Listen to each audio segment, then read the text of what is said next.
Welcome to the Business of Design podcast. I'm Cheryl Horn, Director of Operations for Business of Design. A lot has changed at Business of Design since this episode originally aired. For the latest information and rates on events and membership at Business of Design, head to businessofdesign.com. Enjoy the show. Hey everybody, welcome to Business of Design, episode 160, Business of Design Business Alert. I'm Kimberley Seldon. Anyone who's ever heard me speak knows all about my history of getting Canadian fired. That is that moment in a project where you're about 60 or 70% done, and the client says something like, "Kimberley, we just love everything you've done for us, and our home looks so beautiful, and we've decided we're just going to finish it ourselves." It took me years to figure out that that was a really nice way to fire someone, and it happened to me all the time. I'm not proud about that record. In fact, I found it excruciatingly painful and shameful, but it prompted me to take action, to really look hard at my business and acknowledge it had to be me. I was the common denominator. It couldn't be that all my clients were wrong, that all my clients wanted to finish the projects themselves. It had to be something I was doing. Turns out, it was everything I was doing. The worst part of getting Canadian fired, or any kind of fired, is that you never do get to the point where you can take beautiful images of your work, which then becomes your number one marketing tool. The second worst part, maybe it's the first worst part, I'm not sure. Does it matter? Also terrible. No repeat customers and no referral customers. In 2008, 2009, perhaps even 2010, it was repeat and referral customers who got me through that recession. And those are going to be your best resource for getting through this one. Now, normally, you and I are having these conversations. It's just us. But this time, it's possible one of my favorite clients may hear all of this. That's cool. She's an amazing woman. She is emotionally intelligent, and she has impeccable integrity. I'm confident she can hear this, process it, and realize how hard I worked to turn my business around. And she probably can attest to what my business is like now. And certainly that is not what it was like before. This wonderful human being, did I say she was one of my all-time fave clients? I mean, you know who your all-time fave clients are, right? Those customers that you will work for the rest of your life if you're so lucky. She has 4 young children who are now at home taking online classes, and that new schedule will probably continue through the rest of the school year.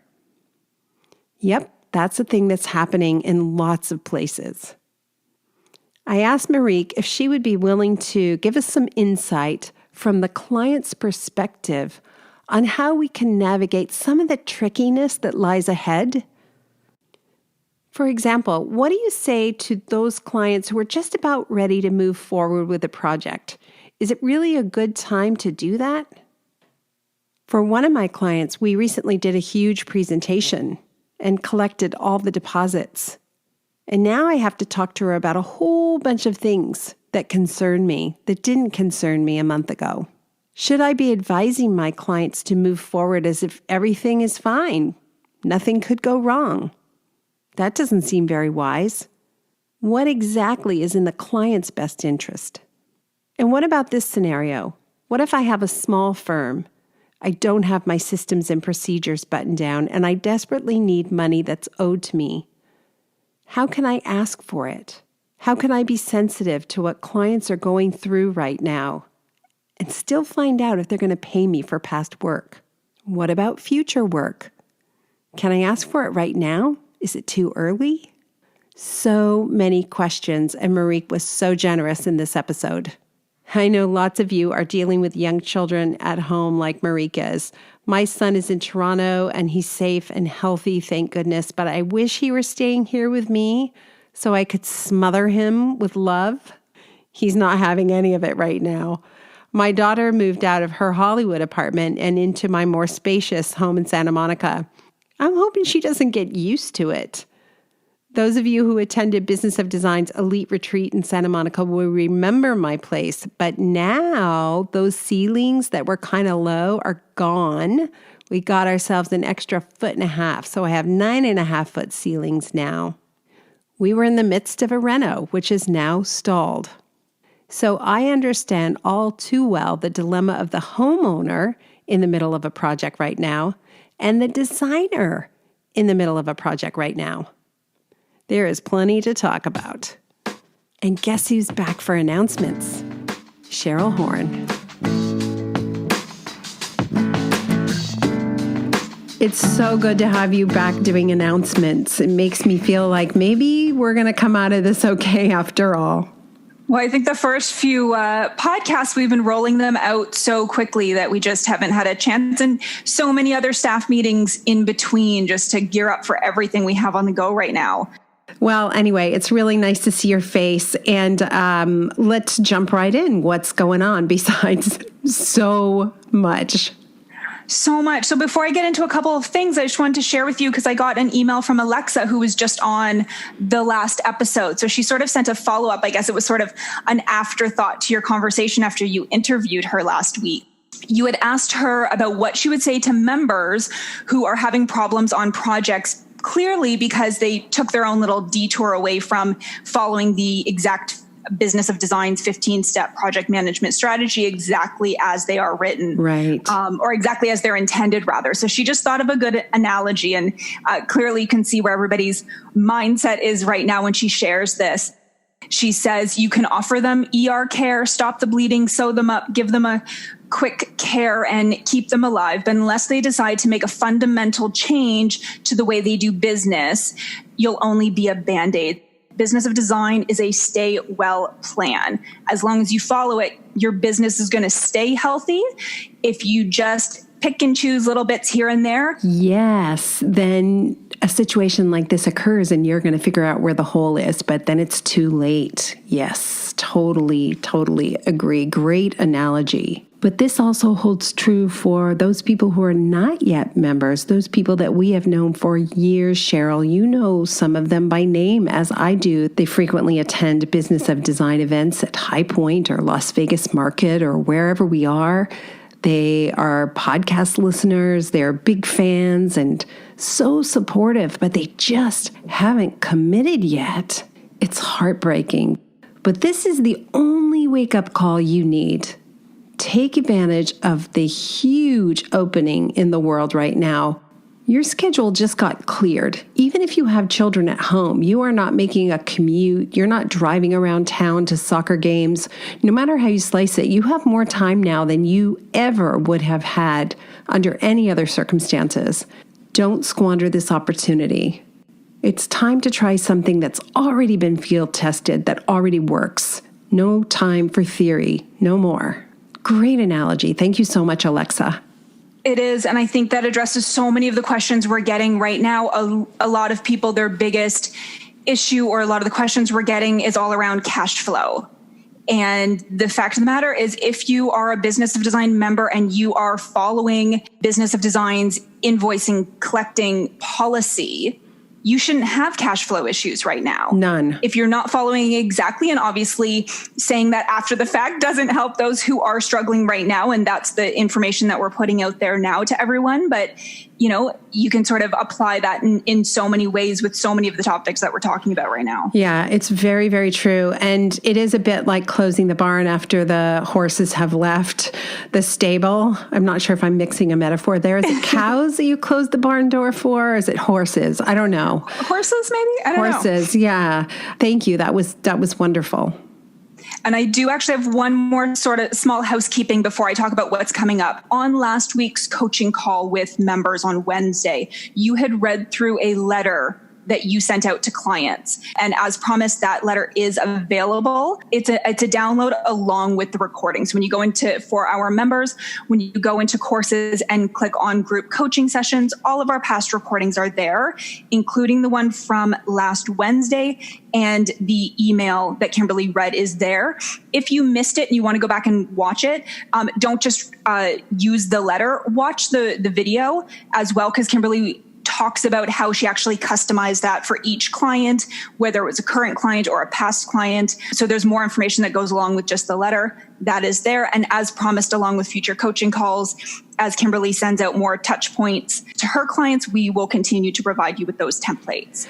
So that's all for housekeeping. So we've got a lot coming up this week, though. Oh, good. I do want to say that I have had extremely positive, happy interactions with clients past and present over the last 2 weeks as a result of sending that letter. And not a single one of them thought I was hedging and looking for work. They all understood that I really care about them, and I do. And the feeling is mutual. And I think a lot of good things are going to come out of this terrible situation, you guys. You can think of these goodwill gestures as future guarantee you will work again. Yes. So we do have a couple of things coming up this week. On Thursday, we are kicking off Business of Design Boot Camp. The first coaching call will be this Thursday, April 2nd at 1 p.m. EST. The first email does go out today, but we'll leave registration open for the week. I've had questions from people who are unable to join us live, whether it's a matter of them having kids at home with them or just time zones. The recordings will be available to everyone, but by registering, that gives you access to attending live.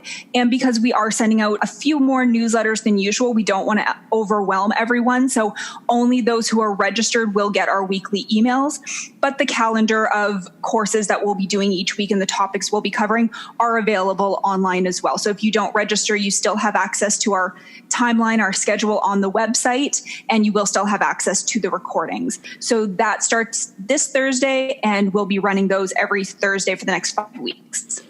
I'm actually really looking forward to this because it's also an opportunity for me to button down my own systems and prepare myself for what I think is going to be the very best decade that my interior design firm has ever had. So for those of you who are of that mindset and you want to use this time, which I don't know that we'll ever have this time again in our lifetime. If you want to use this time constructively, if you don't want to look back and go, why didn't I take the time to implement these strategies that will keep me healthy for the future, then join us for boot camp. Also coming up for monthly and annual members, we have an extra coaching call on Thursday. So it's as well on Thursday, in addition to the boot camp. It is 2 separate webinars. It'll be in the evening, 10 p.m. EST, and that is to accommodate our Australian members. That'll be 1 p.m. in Sydney. We have a long list of questions already for that webinar. Feel free to continue sending me your questions. Anything we don't get to on April 2nd, we will carry over to the next group coaching call, which is already scheduled for April 22nd. Yeah. So to be clear, the previous members group coaching call was more of a prescribed conversation where I shared some strategies for surviving what is going to come. This is going to be a Q&A with a lot of the questions provided in advance. Join us for boot camp and group coaching this week. Cheryl, thank you so much. And please send me more photos of Macy reading my books. I think that's hilarious. She definitely wants to know what it is that we're doing while she's off playing in the background all day. It's never too early to start thinking about best business practices. So good for Macy. We'll talk to you soon. All right. Take care. Welcome to the Business of Design podcast with Kimberley Seldon. Business of Design is the coaching community for independent designers like you. We know it takes more than hard work and talent to successfully run a professional design firm. There are proven business strategies that can solve your immediate challenges and transform your life. Don't try to do this alone. Join today and you'll have access to more than 100 video courses, participate in monthly coaching calls, and find unlimited support within our exclusive members-only Facebook group. Unlike traditional coaching, BOD is a fast track to immediate results for independent interior designers, decorators, architects, stagers, and landscapers just like you. Monthly membership is only $79. Annual members save 2 months. What are you waiting for? We all know design matters. At Business of Design, we think designers matter too. Maricke, thank you so much for doing this, especially given everything that's happening right now. It's a crazy time. Oh my gosh, it really is. And just so everybody knows, Maricke has 4 children under the age of 12? Now 12. The oldest ones are 12. That's shocking. I can't believe that. And you have I know. 4 so children. Not crazy anymore. No, okay. I would beg to differ. She says it's not that crazy anymore. I would say, isn't it crazier when you have 12-year-old boys running around? Aren't they big and loud? And now they're at home for who knows how many months? Yes. And they are now both the same height as me. Both their feet are bigger than mine. And Parker weighed himself the other day, and there's only 15 pounds difference between him and I. So they are now at 12, like eye level, which is kind of terrifying. But I said, now they have a new responsibility to now be the caretaker of me. Once they surpass me in weight and height, then they are now having to take care. So they have to I have different expectations for them. Oh my gosh, I love it. I've admired you over the years and how you have raised your children and the tone of voice you take with your children and the approach you take with your children and just the measured, firm kindness I've seen you exhibit with your children has been beautiful to watch. And I imagine, because I know you have at various times been a coach, I imagine you bring that sort of same kind firmness to those conversations. It was interesting because my journey to becoming a coach started when I was working at an organization in an HR capacity, and they were looking to sort of expand what HR brought to the table. And they had a number of us trained then to become organizational coaches so that we would work within the business in all sorts of different ways, but with the people that are there and helping them to become all they could be. And I tell you, going through that whole training process and then working within the organization as a coach. And then I went on later and did some more certification and then started working with individuals privately, right, in my own practice. And by that point, I had my daughters. So now we're up 4 kids and a husband and in-laws and brother-in-law and sister. There's lots of complex relationships and interplay. And being trained and certified as a coach made all the difference in the world, right? I mean, I use all those tools every day in my life. Anyway, so yes, to answer your question, I think it really makes a difference. And that being said, I am a raving lunatic and a banshee, as probably a little bit less than I was. It still comes out. But sort of my ability to recover from those moments where I'm like, that is, I'm still human. Yeah. Okay. Well, you seem superhuman to me when I see you in action. I don't think I could manage as gracefully for children as you have over the years. It's just been beautiful to watch. And I knew you were the right person to talk to with a dilemma. And that is this. Maricke and I have a wonderful relationship that's grown into friendship over the years. And I knew I could trust you with a candid conversation about what's about to happen to the interior design industry. And what's about to happen to the interior design industry is nothing short of a huge disruption. I would go as far to say as about 40% of designers will go out of business. Those who remain in business won't be able to really make a living probably for, how many months or a couple of years. We don't know because we really don't know the ramifications of what ahead.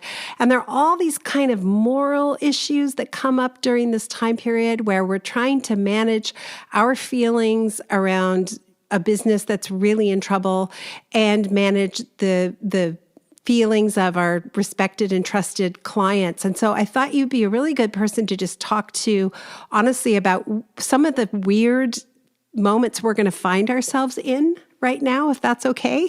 Yeah, absolutely. And I think, not to diminish what your industry is going through, but this is globally, where businesses are going to have to find ways to stay relevant, to reinvent themselves, to stay valuable to their clients. And so you're seeing, businesses that make alcohol making hand sanitizer, and you see, I got an email from the company that cleans my upholstery saying they're now doing deliveries, right? So, I'm not suggesting that interior designers go out and fashion face masks from, old curtains, but, there's, I think, some real opportunities to still stay relevant in some way, that either if it helps you maintain your current customer base interest, right? Like they see that you're out there and you're doing this, or if it just, has you doing something each day that feels like it's giving you some sense of purpose, as opposed to just, okay, that's it, it's done. That's such good advice, because you don't want to feel like a victim, and you do want to feel like you can be empowered during this situation. So let me give you an example of a real life scenario. So we have a client that we've enjoyed working with previously, and we just had done about month ago a huge presentation, and you know what those are like. And now I find I'm going to have a conversation with my client tomorrow. In fact, I put it off because I wanted to talk to you first. The dilemma is this: do I recommend they bulldoze ahead? I don't know if I feel good about that, because I actually don't know what's coming. I think I need to go back and look at every single supplier we've recommended to provide a service and determine whether or not I think they're going to be in business a year from now. Because what if I take a client's money to purchase a particular item and that shop goes out of business? How do you, I'm in a really good position because I've had a solid business for many, many years, but I'm thinking about those designers who are barely making it as it is. The temptation is to just kind of advise their clients to move forward. But is that really the right thing to do? How do you weigh the needs of the client with the needs of the business owner, I guess? Oh, and you've got a couple, big topics that you raised in that. So one is, what I'm hearing you say, but not saying, is sort of what is your moral responsibility? What's your moral obligation to your clients, right? So in terms of advising them on something. So that's one thing. I think secondly, you talk about even the supplier's ability to fulfill on an order in 6 months or a year, right? Because we know these things take time. And then I think that there's also, even if we look out at the news that we're hearing, I mean, it's really mixed. We don't really know, is this sort of 3 months? Is this 2 weeks? Is this 3 months? Is this 6 months? And then if this social isolation continues, how do you then actually meet with clients, meet with suppliers? How do you do all of that stuff? So then, there's a couple different things. Like there's the client's financial obligations. So are they going to be able to uphold their end of it? Are they going to have any income coming in? We don't know what's happening in their business world, in their financial world. And if they don't, by the way, I guess to say if they don't, it's not a personal insult to you. Like they literally may not be in a position to go forward. So, you do want to be aware that you're not the only person in the equation who has needs. Yeah, it's really multi-layered. The first thing, if you kind of start at that first point, which is what's my, moral obligation to my clients, just in terms of wanting to advise them in the right way, and not wanting to either sort of push them to plow forward or alternatively force them to stop something that they're really excited about and that they want to move forward with. And, you've had the benefit of working with, I think, multiple clients over multiple projects and have probably gotten a good sense of the clients that you work with. But certainly I'd say, the first thing would be not to make any assumptions in terms of their financial ability or inability moving forward. And I think that the best way to and that's always a hard conversation to have. It's a hard conversation for most people to have around what their value is and what they're charging. And so it's uncomfortable on a good day to ask for what you think you're worth. But now to have a conversation with someone around their ability to pay, in some cases, a very substantial bill, it can be even more fraught. In terms of not making assumptions, I think the key in that is really starting the conversation off with, and just using open-ended questions. So I think instead of feeling as though you have a moral duty to, guide them in the right way, I think you would maybe be better off letting the client guide it.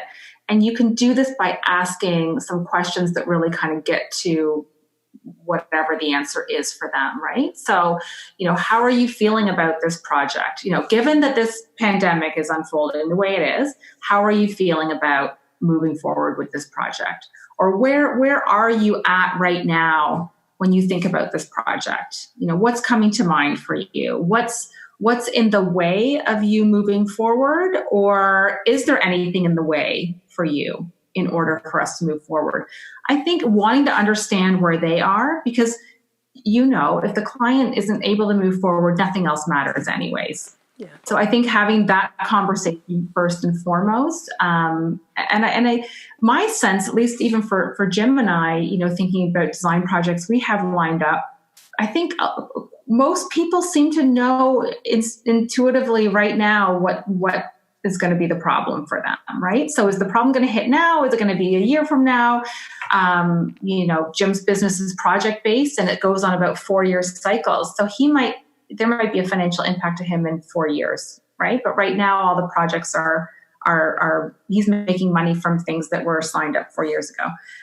So I think people have a sense of, okay, we can't do this right now, or, no, we're fine. So I think feeling them out, open-ended questions. How are you feeling about moving ahead with this project?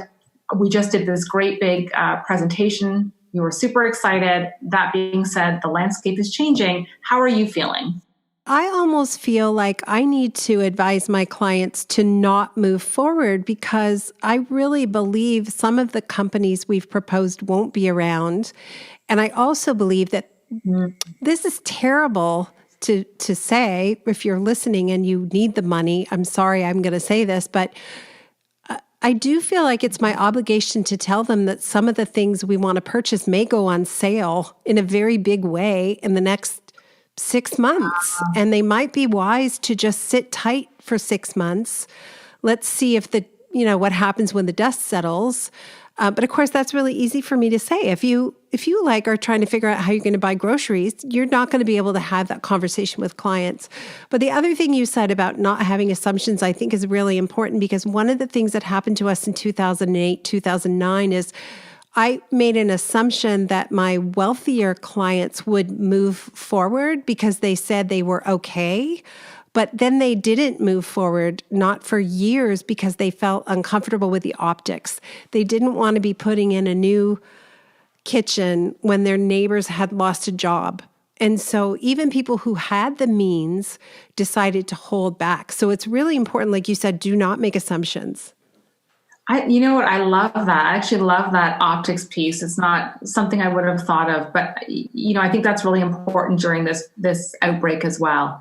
And that you may have clients that opt out just for those reasons.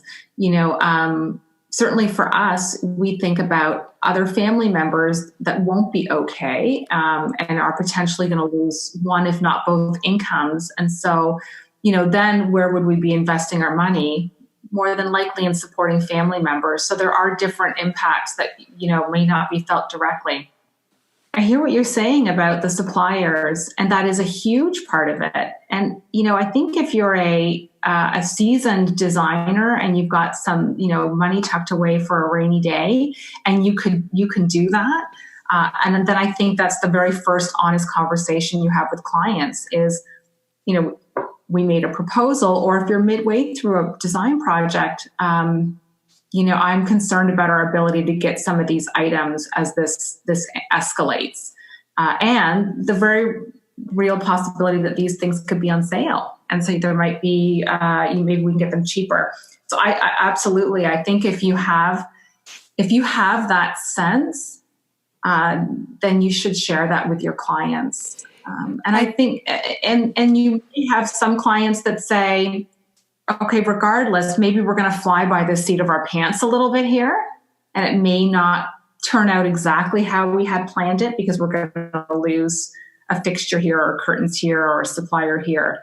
But I'm okay with that. And that because, it's such an emotional decision to have someone come and do this for you in your home. It's so personal and it's so emotional. And so, speaking from my own perspective, for me, it's like, oh, let's just get this done. Like, I'm so excited and let's just, yes, this is great. You're a really fast decision maker. It's great. Actually, my favorite clients traditionally from the beginning of my business are fast decision makers. And that doesn't mean they always say yes to everything I propose. Sometimes they say, no, I hate that. And that's okay too. Because then you can adjust. I'm just curious then, so far, what conversations are you having with other designers or clients? Like, what is coming up for most people? So I'm in a really great place. I have close relationships with my clients. I've been able to just, how are you? And let's put hold on everything for all the reasons we've talked about. Let's just put a pin in this and see what happens. Now, I do have one client. She wants her backyard ready for May. She really wants to move forward. So I said, I just want you to take 48 hours because I truly think you could probably knock 30-40% off the price tag if you just hold tight, but she may not want to, and that'll be her decision. But what I'm hearing from some designers, if you've not been running your business very long or you don't have good business practices, maybe you don't bill every month. Maybe you've gotten behind in your billing. Maybe you've gotten behind in collections. And I used to run my business that way back in, 2000. I found myself, I had more outstanding bills that I hadn't, or outstanding invoices I hadn't been paid for, and I had to borrow money to pay my staff. And so that was a wake-up call for me. Okay, this doesn't work. So imagine a situation where you're running a kind of a struggling firm, and now you have to phone a client now and say, can you pay me?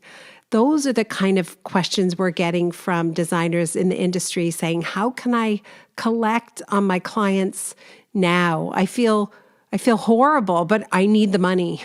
That's really tough. And I guess it would depend also on how they had been billing up to that point. So if they've just been emailing out invoices kind of willy-nilly, I mean, they could do that and hope that the client doesn't read into it as some sort of really insensitive gesture.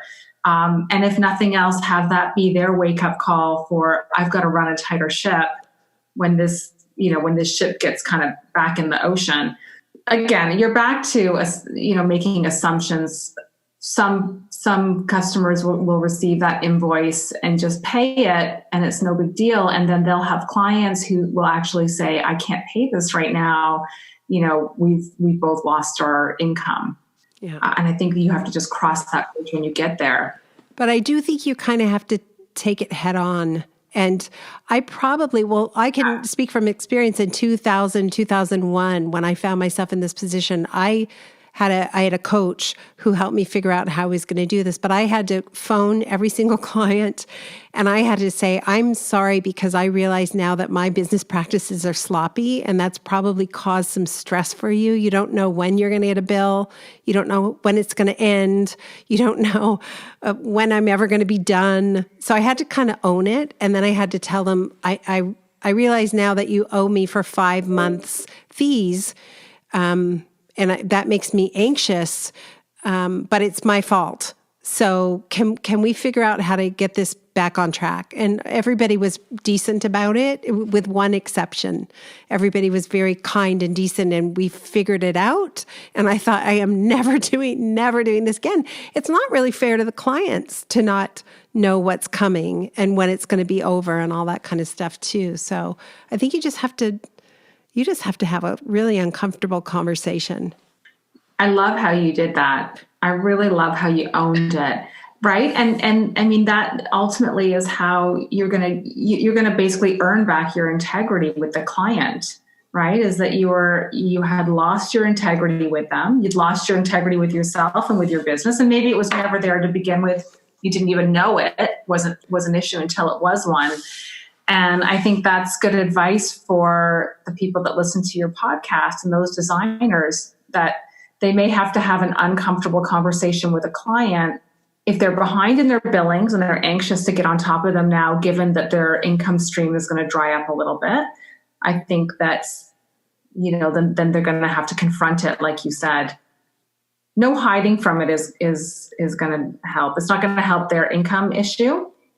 And it's certainly not going to help the client, because the client, again, if you make the assumption that the client is going to be uncomfortable about paying and is going to be unhappy to receive the invoice, I think you're doing yourself a real disservice.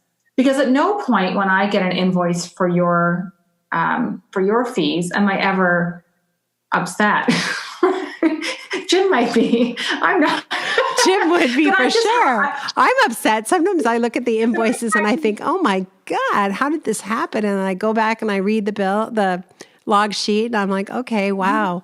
But I feel that way, often when I get bills we've talked about landscaping fees and gardening fees and what those feel like. But I think also, as a client, is there anything you could think of, Maricke, that would make you super uncomfortable right now?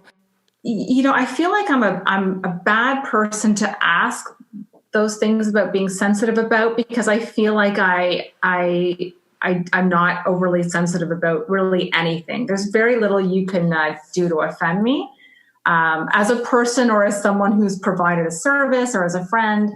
I'm always like, okay, let's roll with this. So, even actually when you asked me about Gary, about that, right? I was like, okay, well, that's good to know. And he's always these beautiful shelves in the background are made by him. He's so good at what he does. And so I thought, oh gosh, what can we do to support him? And then I talked to Jim about it, and I said, there's a couple things maybe we could do. And Jim said, maybe not right now, and fair enough. Right. But for me, again, it's about not making assumptions. You know me well enough, maybe, to know that about me. And I think if you know a client who has been sensitive in the past about things that you've raised, then maybe you're not going to push the envelope with them. They might be the last person you call and ask about payment of the invoice. But I think, again, not making assumptions. And, a great way to ask people things which may seem almost confrontational, right? No one likes no one likes confrontation. It's really uncomfortable. And so we avoid it.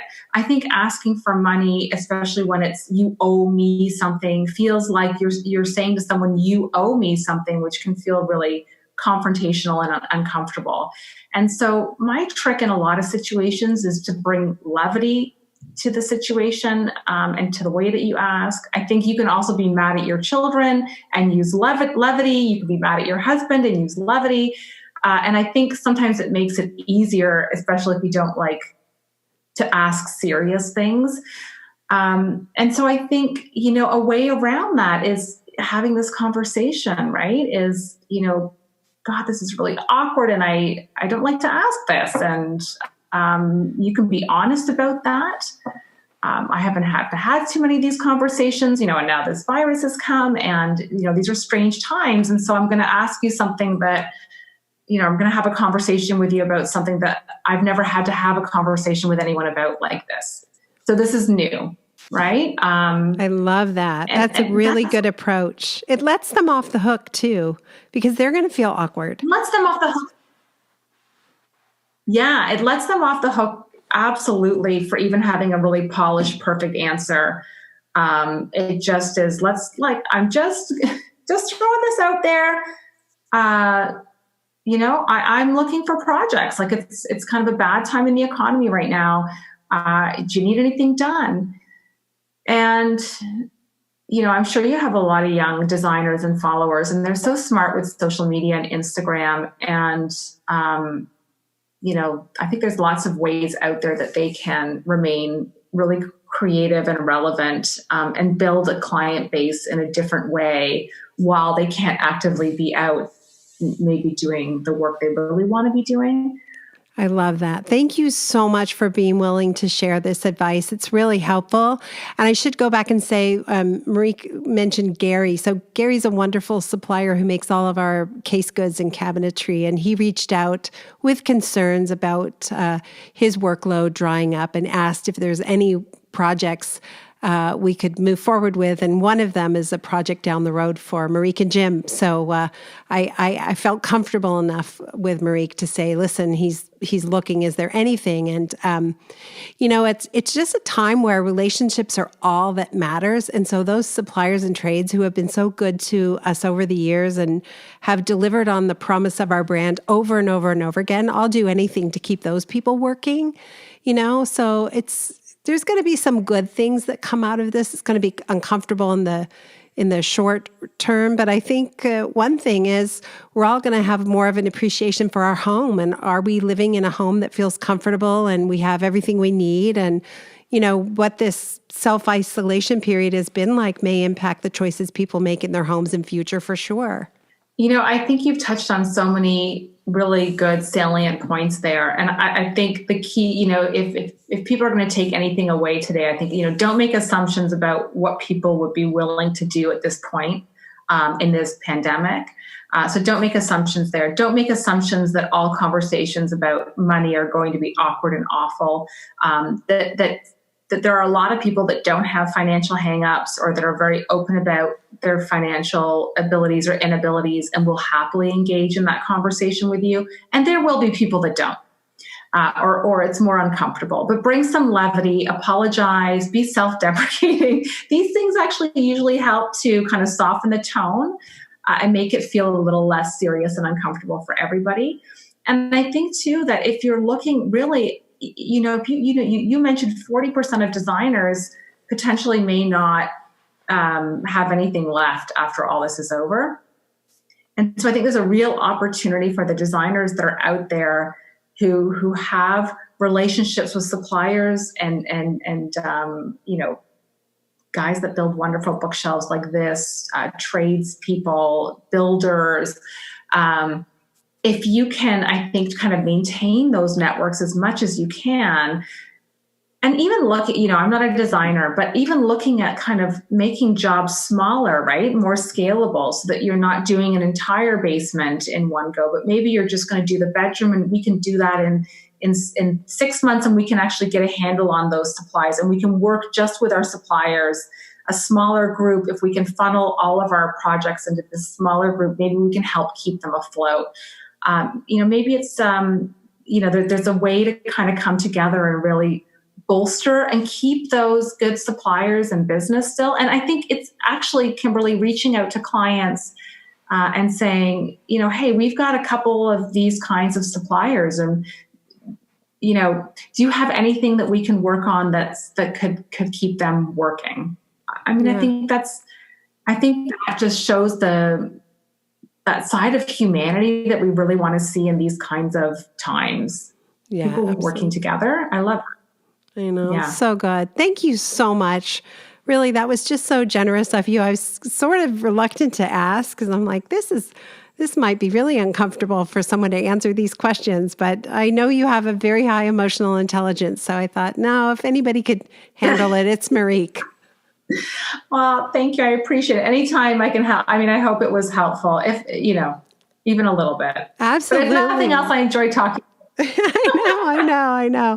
All right. Well, good luck tomorrow when online school begins for your children. I'm curious to see how that's going to go. Oh, me too. I'll let you know. I know. I'd be praying to please take them back. Please take them back. Get them out of the house. Honestly, it's heartbreaking. All right. Love to Jim. You guys be well. Okay. Thanks. Say hi to Bob. We'll talk to you later. Okay. Bye for now. Okay. Bye. Thank you for being a part of the Business of Design community. If you love what you hear on the podcast, take the next step by signing up at businessofdesign.com. As our thank you, you'll gain access to Business of Design's 15-step project management strategy, a free introductory course which includes 3 Business of Design systems you can implement for immediate results. And when you're ready for success, a Business of Design membership, monthly or annual, will dramatically improve your business and your life. What are you waiting for? Together we will achieve extraordinary results. Start today